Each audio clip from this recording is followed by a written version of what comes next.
Olá, tudo bem? Estamos aqui para estudarmos juntos hoje mais uma lição, lição de número 7, que tem como título O Corpo Unificado de Cristo. Na lição anterior, nós terminamos a primeira metade do livro de Efésios. Estudamos ali o capítulo 3 de Efésios, onde vimos que Paulo ele reforça a ideia da participação dos gentios, né? Sendo coparticipantes, sendo herdeiros da promessa, fazendo parte da esperança, enfim.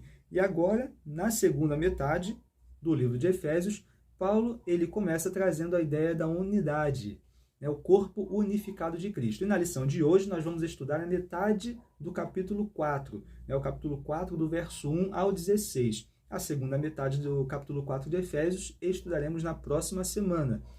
Então, a lição ela começa trazendo uma fábula que tem como título O Estômago e os Pés, onde o estômago e os pés eles têm ali um diálogo. Os pés eles começam dizendo que são muito mais importantes, porque eles têm toda a força para poder sustentar o corpo. E o estômago diz, mas vocês não conseguiriam sustentar o corpo se eu não concedesse a vocês, né, todo o alimento para que vocês pudessem então ter força para sustentar o corpo. E aí fica esse diálogo, né, de qual parte do corpo ali, entre o estômago e os pés, seria a parte mais importante.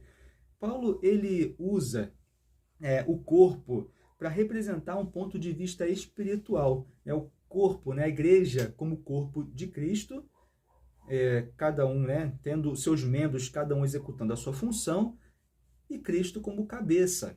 Eu acho muito interessante Paulo usar o corpo para representar esse ponto de vista espiritual, porque ele nos mostra muito claramente que o corpo tem diversos membros, diversos órgãos.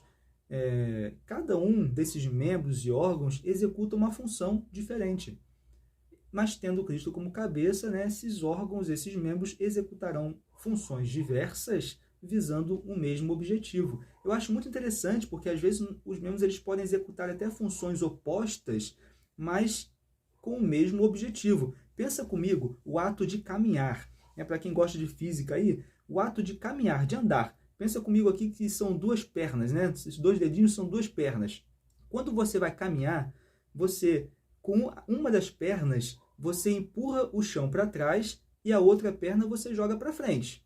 E aí depois, essa perninha vai empurrar o chão para trás e essa outra você vai jogar o pé para frente. Então, você, ao empurrar o chão para trás, o chão ele exerce uma força que te empurra para frente. Né? Basicamente isso. O que eu quero dizer com isso? Perceba que no ato de caminhar, no ato de andar, ao mesmo tempo que você joga uma perna para trás, para empurrar o chão para trás, você joga a outra para frente, né? Então você está executando aqui movimentos opostos, né? Um empurra o chão para trás e a outra é jogada para frente. Dois movimentos opostos, mas visando o mesmo objetivo, que é o quê? Executar a caminhada. Entende onde eu quero chegar? Quando nós andamos, as nossas pernas executam funções opostas, uma empurra o chão para trás e a outra é jogada para frente, mas visam o mesmo objetivo.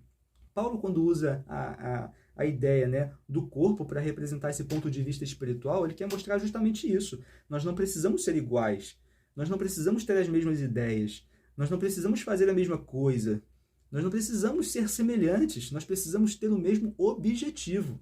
É isso que ele traz, esse é o ponto, né? Esse é o foco, ter o mesmo objetivo. Ter o mesmo objetivo não significa sermos iguais.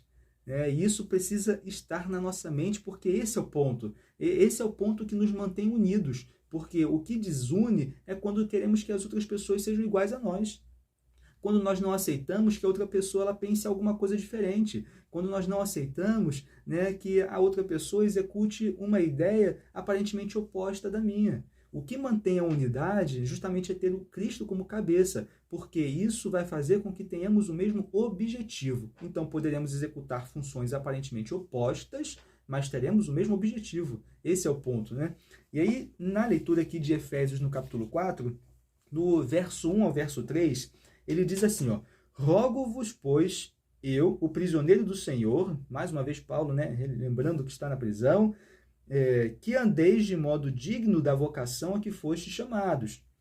Verso 2, com toda a humildade e mansidão, com longanimidade, suportando-vos uns aos outros em amor, esforçando-vos diligentemente por preservar a unidade do Espírito no vínculo da paz. Então, há um esforço para preservar essa unidade. E aqui é interessante que no verso 2, se você percebeu aí, ele diz, né, que nós precisamos, né, suportar uns aos outros com amor. Algumas pessoas elas usam esse texto para dizer que nós precisamos suportar a outra pessoa com amor no sentido de aturar aquela pessoa. Né? Então, uma pessoa chata, uma pessoa inconveniente, não sei. Mas eu preciso suportar essa pessoa com amor, porque a Bíblia diz, né, Paulo diz que eu preciso suportar todos com amor.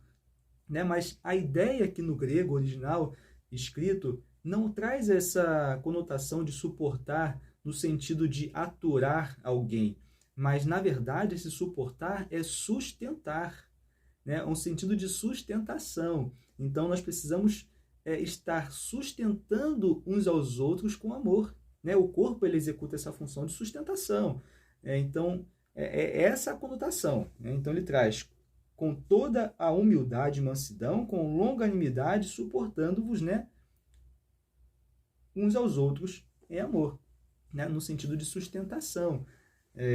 Porque quando nós amamos, né, a verdade é quando nós aplicamos o amor de Deus na nossa vida, eu entendo que nós conseguimos, né, extrair coisas boas das outras pessoas. Então, nós não precisamos ficar preocupados em aturar alguém, porque nós conseguimos, né, extrair aquilo que tem de bom da outra pessoa. Então, por isso que não tem essa ideia aqui de suportar no sentido de aturar, né? Porque o amor de Deus faz com que a gente realmente enxergue coisas boas em todas as pessoas. Então, aqui, suportar é sustentar. E aí, na sequência, nós temos o capítulo 4, verso 4 e o verso 6. Paulo ele vai citar 7 elementos que justificam o porquê a igreja tem que estar unida. É basicamente isso.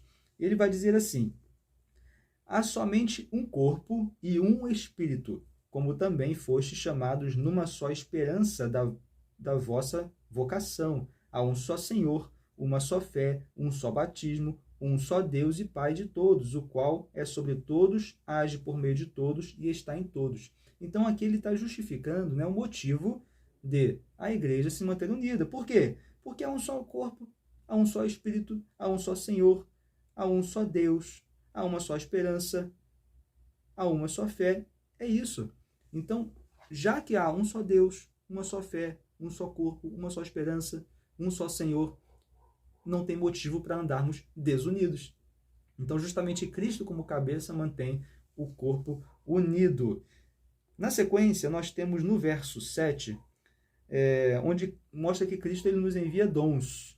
Diz assim no verso 7 e verso 8: e a graça foi concedida a cada um de nós segundo a proporção do dom de Cristo. Cristo então enviando dons, né? Por isso diz, quando ele subiu às alturas, levou cativo o cativeiro e concedeu dons aos homens.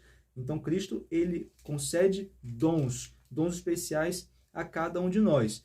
Lá em Romanos, no capítulo 12, no verso 3, complementa bem claramente essa ideia dos dons.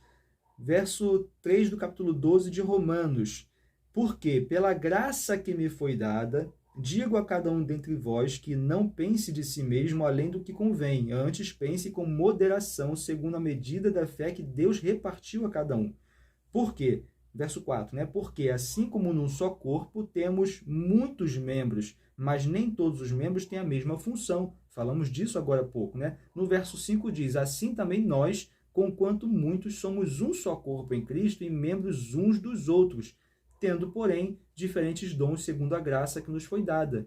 Em Efésios, ele vai também abordar na sequência essa ideia, a diversidade dos dons. Lá no verso 11 diz assim, ele mesmo concedeu uns para apóstolos, outros para profetas, outros para evangelistas e outros para pastores e mestres.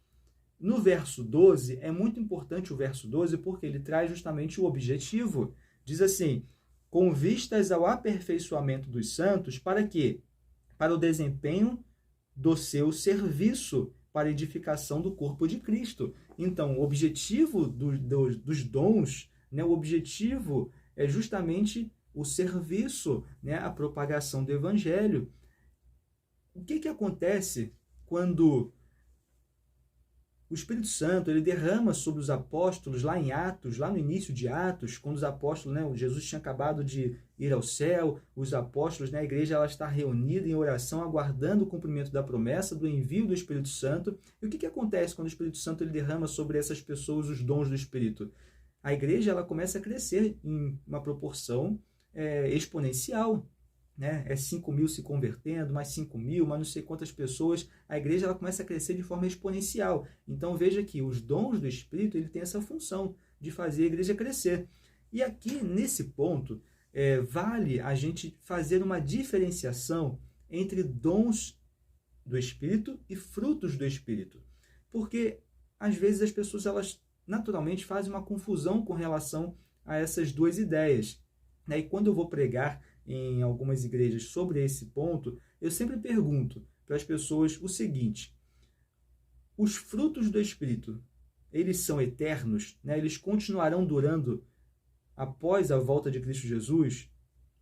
E faço a seguinte pergunta: e os dons do Espírito, eles são eternos? Continuarão durando mesmo depois da volta de Jesus? E aí é nesse ponto que há uma confusão, porque a gente não consegue diferenciar. Então abra comigo em Gálatas. Você está em Efésios, é só voltar algumas poucas folhas, você já estará em Gálatas.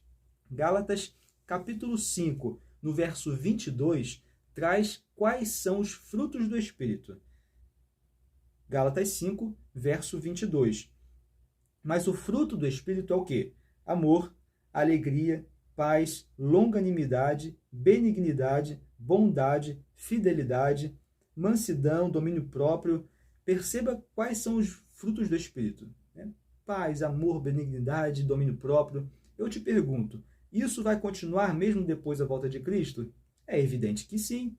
Né? Então, os frutos do Espírito são elementos que um ser humano ele passa a externar depois de uma verdadeira conversão. Então, ele se converte e naturalmente vai passar a externar os frutos do Espírito. Paz, amor, benignidade, domínio próprio, mansidão.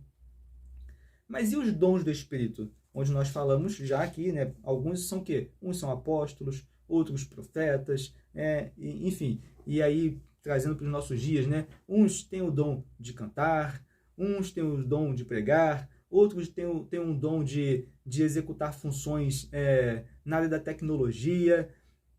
Mas qual é o objetivo dos dons do Espírito? É a propagação do Evangelho. Lembra que falamos o que aconteceu lá no início de Atos, quando o Espírito Santo ele concede dons à igreja? A igreja começa a crescer exponencialmente. Então, os dons do Espírito eles têm um objetivo muito específico, que é de propagar o Evangelho. Quando Jesus voltar, os dons do Espírito eles terão necessidade de continuar existindo?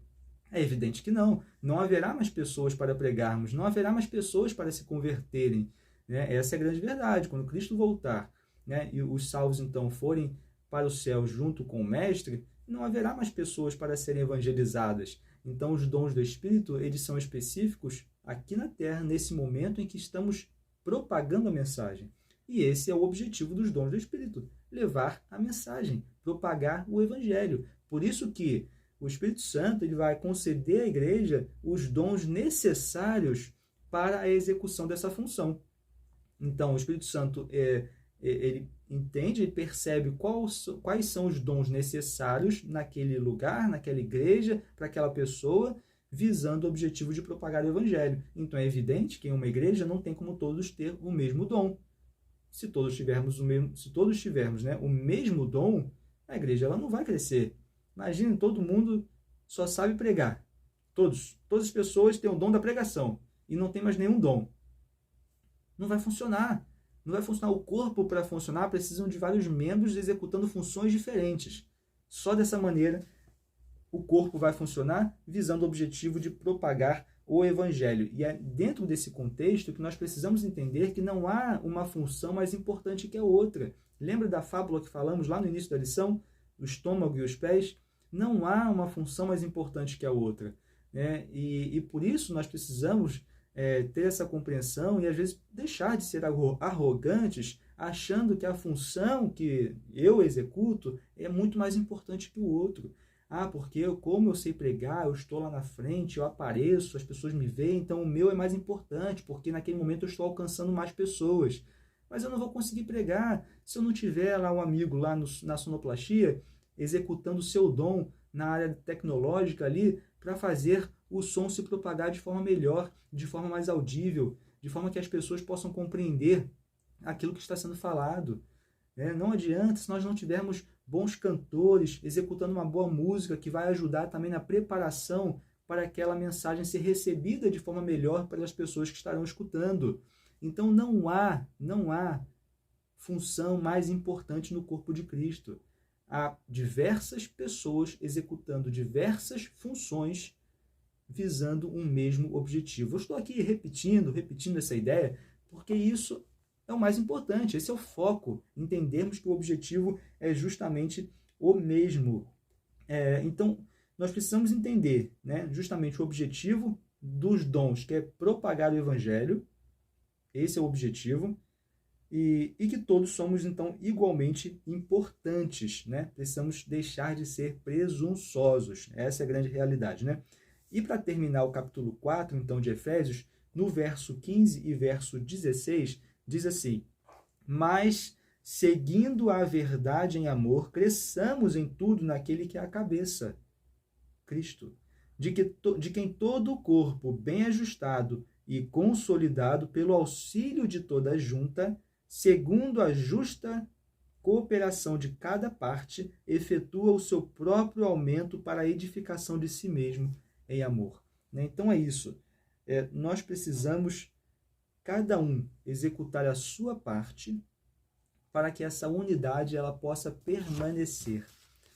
E nós realmente precisamos entender que essa unidade, dentro dessa unidade, ela tem uma diversidade. Esse é um ponto importante, porque quando nós queremos moldar as pessoas ao nosso gosto, aquilo que eu acho que é o melhor que tem que ser feito o tempo todo, o corpo ele não vai funcionar, o corpo ele vai desunir, e infelizmente a igreja não vai crescer. E nós precisamos ter essa reflexão, precisamos olhar aí às vezes para a realidade da igreja e buscar entender o porquê talvez ela não esteja crescendo tanto como cresceu lá a igreja, nos apóstolos, nos primórdios da igreja, quando o Espírito Santo ele, passa a conceder dons para a igreja, onde nós vemos em um dia 3.000 pessoas sendo convertidas, no dia seguinte mais 5.000 pessoas sendo convertidas. Por que a gente não consegue enxergar um crescimento nessa proporção hoje? Por que nós não conseguimos visualizar? Muito pelo contrário, parece que a igreja ela está estagnada muitas das vezes, onde nós temos pessoas entrando e ao mesmo tempo em que pessoas entram, outras tantas saem, e aí a igreja não cresce. Por que ela não está crescendo? O porquê?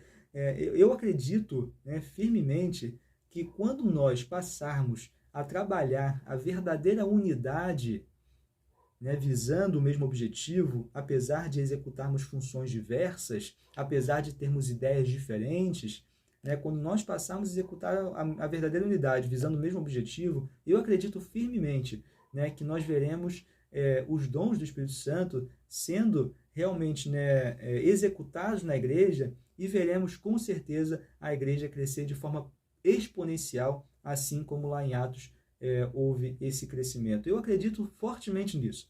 De todo o coração eu acredito que podemos ver a igreja crescer de forma exponencial, igual a igreja de Atos ela cresceu.